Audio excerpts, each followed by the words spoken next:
ఓం మహాగణాధిపతయే నమః. ఓం గురుభ్యో నమః. ఓం శ్రీమాత్రే నమః. పరమేశ్వర స్వరూపమైనటువంటి జ్యోతిష, వాస్తు మరియు ఇతర అనేకమైనటువంటి శాస్త్రములను మనకు అందించినటువంటి మహర్షులకి నమస్కారం. హయగ్రీవ హయగ్రీవ హయగ్రీవేతి యో వదేత్ తస్య నిస్సరతే వాణి జిహ్నుకన్యా ప్రవాహవత్. అరుణాం కరుణాతరంగితాక్షీం ధృతపాశాంకుశపుష్పబాణచాపాం అనిమాదిభిరావృతాం మయూకైః అహమిత్యేవ విభావయే భవానీం. శ్రీమాత్రే నమః.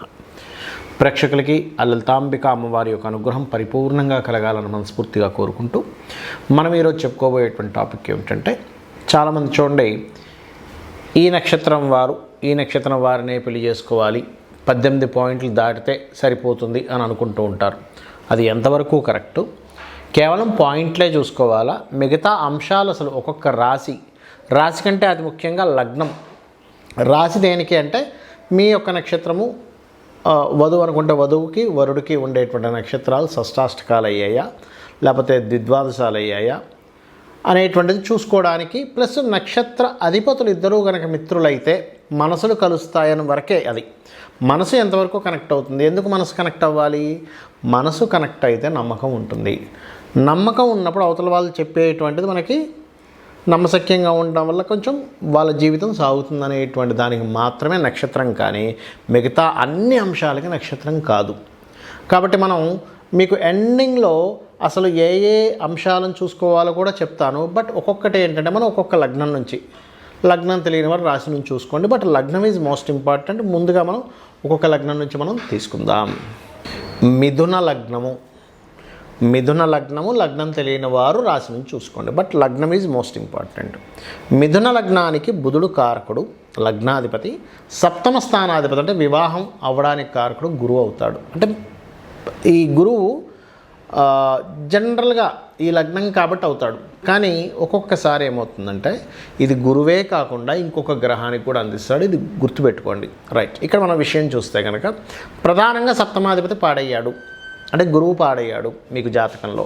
అప్పుడు ఏమవుతుంది?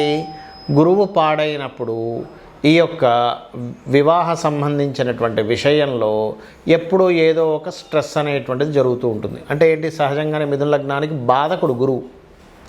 సో బాధకుడు అయ్యాడు కాబట్టి వివాహం అనగానే ఏదో బాధ, ఏదో ఒక స్ట్రెస్ అనేటువంటిది జరుగుతూ ఉంటుంది. కాబట్టి ఈ గురువు బాగున్నాడండి, జన్మజాతకంలో ఇబ్బంది ఉండదు. అయితే డ్యూయల్ కారకుడు కాబట్టి, దుస్వభావ కారకుడు కాబట్టి, మీరు వివాహ సంబంధించిన విషయంలో కొద్దిగా ఛాన్స్ ఏముంటుంది అంటే, వివాహ సంబంధించిన విషయంలో చేసుకుందామా వద్దా ఈ సంశయం. దుస్వభావం కదా, కొన్నిసార్లు చేసుకుంటా అంటారు, కొన్నిసార్లు చేసుకొని అంటారు. అవతల నుంచి వచ్చే సంబంధం కూడా అలాగే ఉంటుంది. అవతల వాళ్ళు ఒకసారి ఓకే చెప్తారు, ఒకసారి కాదంటుంటారు. ఇలా తొనికిసలాడుతూ ఉంటుంది. అలాంటప్పుడు మీ లగ్నాధిపతి అంటే బుధుడు ఎలా ఉన్నాడు, గురువు ఎలా ఉన్నాడు ఈజ్ మోస్ట్ ఇంపార్టెంట్.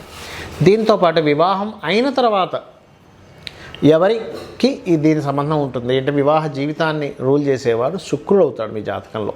అంటే మీ లగ్నానికి శుక్రుడు కొన్నిసార్లు శుక్రుడే కాకుండా వేరే గ్రహానికి కూడా ఇస్తాడు అనేటువంటి శాస్త్రంలో ఉంది. ఎవరికి ఇండివిజువల్ చార్ట్స్ కనుక చూసుకుంటే అంటే, అది ఎందుకు ఇస్తుంది అలాగా అంటే, మీరు పూర్వజన్మలో చేసుకున్నటువంటి కర్మ ఆధారం అనమాట. బట్ జనరల్గా మొట్టమొదటిగా చూసుకోవాల్సింది మాత్రం శుక్రుడినే తీసుకోవాలి, గుర్తుపెట్టుకోండి. ఇక మీకు సంతాన కారకుడు కూడా శుక్రుడు అవుతాడు. అంటే ఏమిటి? వివాహం తర్వాత జీవితానికి కారకుడు, సంతాన కారకుడు శుక్రుడు. మీ యొక్క శుక్రుడు అవతల వాళ్ళ జాతక చక్రంలో ఉన్న పంచమాధిపతితో ఎంత బాగా కనెక్ట్ అయితే సంతానం విషయంలో అంత బాగుంటుంది, లవ్ సంబంధించిన విషయంలో అంత బాగుంటుంది. మీ యొక్క జీవితం, వివాహం తర్వాత వచ్చే జీవితం అంత బాగుంటుంది, గుర్తుపెట్టుకోండి. శుక్రుడు ఎంత బాగుంటే మిథునం వారికి, అలాగే గురువు ఎంత బాగుంటే మీకు అంత తొందరగా మీకు వివాహం అనేటువంటిది కుదురుతుంది. అయితే ఇక్కడ వివాహం అవ్వటం లేదండి, ఒకటే గుర్తుపెట్టుకోండి.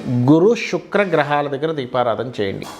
గురు శుక్ర గ్రహాల దగ్గర, వీరైతే లగ్నాధిపతి అయిన బుధ గ్రహం దగ్గర కూడా దీపారాధన చేస్తూ, ఈ 3 గ్రహాల దగ్గర దీపారాధన చేసి ఓం కామేశబద్ధ మాంగళ్య సూత్ర శోభిత కందరాయై నమః అనే నామం ఒక 40 నిమిషాలు చేయండి రోజు. లేదంటే వివాహం అయిపోయింది, నా సప్తమాధిపతి పాడయ్యాడనో 12వ స్థానాధిపతి పాడయ్యాడనో మాకు ఇబ్బందులు వస్తున్నాయి అని ఎవరైనా చెప్తున్నారు ఉదాహరణకి, అప్పుడు మీరు చేయవలసింది ఏమీ కంగారు పడకుండా చక్కగా మీరు ఓం శివకామేశ్వరాంకస్త శివ స్వాధీన వల్లభాయై నమః అనే నామస్మరణ చేయండి, అన్ని విధాలు బాగుంటుంది మీకు. అయితే ఇక్కడ నేను మీకు ఆఖరిలో ఇంకేవేవి చూసుకోవాలో చెప్తానన్నాను కదా. మొట్టమొదటి మీరు గుర్తుపెట్టుకోండి, ఎప్పుడు కూడా చంద్ర నక్షత్రాధిపతులు మిత్రులు అవ్వాలి. చంద్ర నక్షత్రాధిపతులు మిత్రులు అయ్యేలా చూసుకోండి. కేవలం 18 పాయింట్లు మాత్రమే కాదు, ఇది బాగా అర్థం చేసుకోండి. ఇక రెండవది ఏమిటి అంటే ఆత్మకారకుడు అంటారు, సోల్ అంటుంటారు సార్, సోల్మేట్స్ అంటూ ఉంటారు. అంటే ఏమిటి, ఎవరండి ఈ సోల్మేట్ ఎవరు అంటే, ఒకటి మీ యొక్క లగ్నాధిపతి మరియు మీ యొక్క రవి సూర్యభగవానుడు మీ జన్మజాతకంలో ఎక్కడున్నాడు, మీకు వచ్చేటువంటి జీవిత భాగస్వామి జాతకంలో ఎక్కడున్నాడు. ఈ సోల్ కారకులు కనుక కేంద్రాల్లో కానీ కోణాల్లో కానీ ఉంటే, కేంద్ర కోణాలు అంటే ఏమిటి 159లో కానీ 1417లో కానీ కనెక్ట్ అయితే మీకు సోల్స్ కనెక్ట్ అవుతాయి. ఇంకా బాగా కనెక్టివిటీ అంటే ఉన్న నక్షత్రాలు ఇంకా బాగా కలిస్తే ఇంకా బాగా కనెక్టివిటీ అనేటువంటిది ఏర్పడుతుంది. రైట్. ఇక ముఖ్యంగా దీంతోపాటు ఆకర్షణాకారకులు అంటారు. అంటే ఆకర్షణ ఇచ్చేది ఎవరు, ఎవరికైనా సరే చూడండి జన్మజాతకంలో వాళ్ళు దాని పట్ల ఆకర్షణ పడుతున్నారంటే శుక్రకుజుల యొక్క సంబంధం. అంటే మీ యొక్క జాతకంలో మీ యొక్క జీవిత భాగస్వామి చేసుకోబోయే అమ్మాయి యొక్క జాతకంలో శుక్రుడు కుజుడు ఎక్కడున్నాడో చూసుకోండి. అంటే ఏమిటి, మీ శుక్రుడికి అమ్మాయి కుజుడికి, ఆ అమ్మాయి కుజుడికి మీ శుక్రుడికి. శుక్రకుజులు ఏంటంటే ఆకర్షణ ఇచ్చేవారు, ఒకరి పట్ల ఒకరికి ఆకర్షణ అనమాట. అంటే ఆకర్షణ ఉంటే ఎలా ఉంటుందంటే, ఒక చైర్ బయట కనబడింది, అబ్బాయి వెళ్తున్నాడు అనుకోండి, అబ్బాయి ఈ చైర్ మా జీవిత భాగస్వామికి అయితే బాగుంటుందని నా అబ్బాయికి థాట్ వస్తుంది. అదేవిధంగా ఆ అమ్మాయి ఆఫీస్కి వెళ్తుంది, ఒక చొక్కా చూసింది, అబ్బా మా వారికి అయితే ఈ చొక్కా బాగుంటుందని థాట్ వస్తుంది ఆ అమ్మాయికి. అలాగే అదనే కాదు, ఒక కూర, అబ్బా ఇది మా వారికి బాగా ఇష్టం కదా, ఈ కూర వింటబెట్టి నేను ఆనందింపజేసేలా చేస్తాను. అంటే ఏంటి, ఈ శుక్రకుజులు కనెక్ట్ అయితే ఏమవుతుందంటే అవతల వాళ్ళు ఆనందించడానికి, నవ్వడానికి, అంటే హ్యాపీగా ఉండడానికి నేనేం చేయాలనే తపన పెరుగుతూ ఉంటుంది. దాని ఆకర్షణ ఉంటేనే జరుగుతుంది. అది మనసులు కలిస్తే ఏమో నమ్మకం పెరుగుతుంది, ఇదేమో ఇది. అలాగే ఆత్మకారకుడు కనెక్ట్ అయితేనేమో సోల్ కనెక్టివిటీస్ అంటారు. దానివల్ల ఒకరికొకరు ఆత్మకారకులు కలిస్తే ఒకరికొకరు కించపరుచుకోవడం అనేటువంటిది ఉండదు. అది. ఇక 4వ పాయింట్ ఏమిటి అని చెప్పి చూసుకున్నట్లయితే బుధుడు చూసుకోవాలి. అంటే ఏంటి, బుద్ధికారకుడు, వాక్కుకారకుడు, కమ్యూనికేషన్స్ కారకుడు అయిన బుధుడు ఎక్కడున్నాడు. ఇద్దరి జన్మజాతక చక్రాల్లో కేంద్రాల్లో కోణాల్లో కనెక్టివిటీ అయ్యిందా బుధుడు, వీళ్ళిద్దరి మధ్య ఏమవుతుంది అంటే, ఇక్కడ ఏంటంటే ఇండివిజువల్గా బుధుడు ఎలా ఉన్నాడో చూసుకోవాలి, కనెక్ట్ అయిందో లేదో కూడా చూసుకోవాలి. ఇండివిజువల్గా గ్రహం ఎలా ఉందో చూసుకోవాలి, కనెక్ట్ అయిందో లేదో చూసుకోవాలి. ఇది చాలా ముఖ్యమైనటువంటి అంశం. ఇండివిజువల్గా ఎలా ఉంది బుధుడు బాగుంటే వీళ్ళకి వాక్కు బాగుంటుంది, అంటే ఇష్టం వచ్చినట్టుగా మాట్లాడరు, కమ్యూనికేషన్ కరెక్ట్గా చేస్తారు.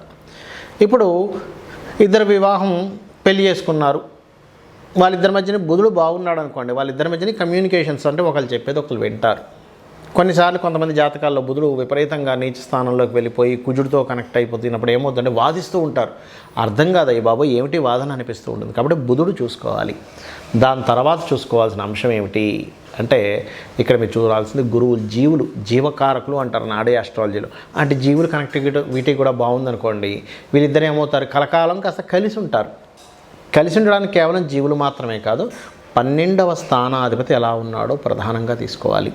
12వ స్థానాధిపతి కనుక 2వ వివాహ కారకత్వంలోకి వెళ్ళున్నాడు అనుకోండి, 12వ స్థానాధిపతి 12వ కారకత్వాన్ని ఇంకో గ్రహం పొందుతుంది. పరాశర మహర్షి మనకు చెప్పిన శ్లోకంలో ఆత్మ సంబంధినో ఏచ ఏ నిజసధార్మిణ దశాంతర్దశాశ్వేవ దిశంతి స్వదశాఫలం. అంటే ఆత్మ సంబంధం చేత దశా ఫలితాలు ఎలా ఇస్తుంటాయో మనకి ఆత్మ సంబంధం చేత ఆ దశా ఫలితాలు వస్తుంటాయని చెప్పాడు. అలాగే ఈ గ్రహాలు కూడా ఏంటంటే తన ఫలితం తను ఇవ్వకుండా ఇంకోలికి ఇస్తూ ఉంటుందన్నమాట, ఆ రకంగా. అదేవిధంగా శని కర్మకారకులు ఎలా కనెక్ట్ అయ్యారు అంటే, ఇద్దరికీ శని కర్మకారకులు కేంద్ర కోణాల్లో ఉన్నారా, ద్విద్వాదశాల్లో ఉన్నారా, షష్టాష్టకాల్లో ఉన్నారా చూసుకోవాలి. కేవలం చంద్రుడు ఒకటే కాదు, ఇవి కూడా చూసుకోవాలి. అలాగే రాహువు కేతువు అంటే కాలానికి మోక్షానికి కారకులు. అంటే కాలంలో వీళ్ళ యొక్క ప్రయాణం ఎలా జరుగుతుంది, రాహు ఈ మోక్ష సంబంధంగా వీళ్ళిద్దరు ఒకరికొకరు తోడ్పడడం వల్ల ఒకరికొకరు ఎలా అంటే ఇప్పుడు చూడండి మోక్ష సంబంధంగా అంటే ఏంటి, స్పిరిచువల్ రిలేటెడ్ సంబంధించిన విషయాల్లో వీళ్ళిద్దరికి ఎంతవరకు కనెక్ట్ అవుతుంది. అది ఇండివిజువల్గా స్పిరిచువాలిటీ ఉండే యోగం ఉంటుంది, ఇద్దరికి కనెక్ట్ అయ్యేది ఉంటుంది. అందుకే చూడండి కొంతమంది ఇళ్లలో ఆ భార్య పూజ చేసుకుంటా అంటే విష్ణు సహస్రనామాలో, లలిత సహస్రనామాలో, లేకపోతే ఏదైనా ఒక చిన్న పూజ చేసుకుంటా అంటే భర్త ఒప్పుకోడు కొన్నిసార్లు, లేదా భర్త చేసుకుంటా అంటే భార్య ఒప్పుకోదు. ఎందుకు అంటే వాళ్ళిద్దరి మధ్య స్పిరిచువల్ రిలేటెడ్ సంబంధించిన కనెక్టివిటీ సరిగా లేదు. అలాగే మరొక విషయం ఏంటంటే ఇక్కడ ప్రధానంగా మీరు తీసుకోవాల్సింది అబ్బాయి యొక్క లగ్నంగా అమ్మాయి యొక్క లగ్నంగా తీసుకునేటప్పుడు ఈ వీళ్ళు ఎలా ఉన్నారు, వీళ్ళని తట్టుకునే శక్తి ఈ జాతకానికి ఉందా లేదా. అలాగే నవాంశ చక్రాలు కూడా తీసుకోవాలి, ఈ రకంగా చూడాలి. కానీ కేవలం చంద్ర నక్షత్రాలు తీసేసుకొని పాయింట్స్ కలిసేయా లేదా అని చెప్పి ఉట్టి పాయింట్స్ చూసేసుకొని కలిసిపోయిందని 18 పాయింట్ల పైన కలిసిందని చేసేసారంటే వాళ్ళిద్దరూ కలిసి ఉండడం చాలా కష్టం, చాలా అంటే చాలా ఇబ్బంది పడుతూ వాళ్ళ జీవితం వెళ్తూ ఉంటుంది. కాబట్టి ఈ యొక్క విషయాలు మీకు మీరుగా తెలుసుకోవడం నేను చెప్పాను, ఇదంతా కూడా చాలా సింపుల్గా మీకు మీరుగా తెలిసేసుకోవచ్చు చెప్పాను. కాబట్టి ఈ అంశాలు చూసుకుంటూ మీరు మీ యొక్క జీవితాన్ని ఆనందమయం చేసుకోవాలని కోరుకుంటూ శ్రీమాత్రే నమః.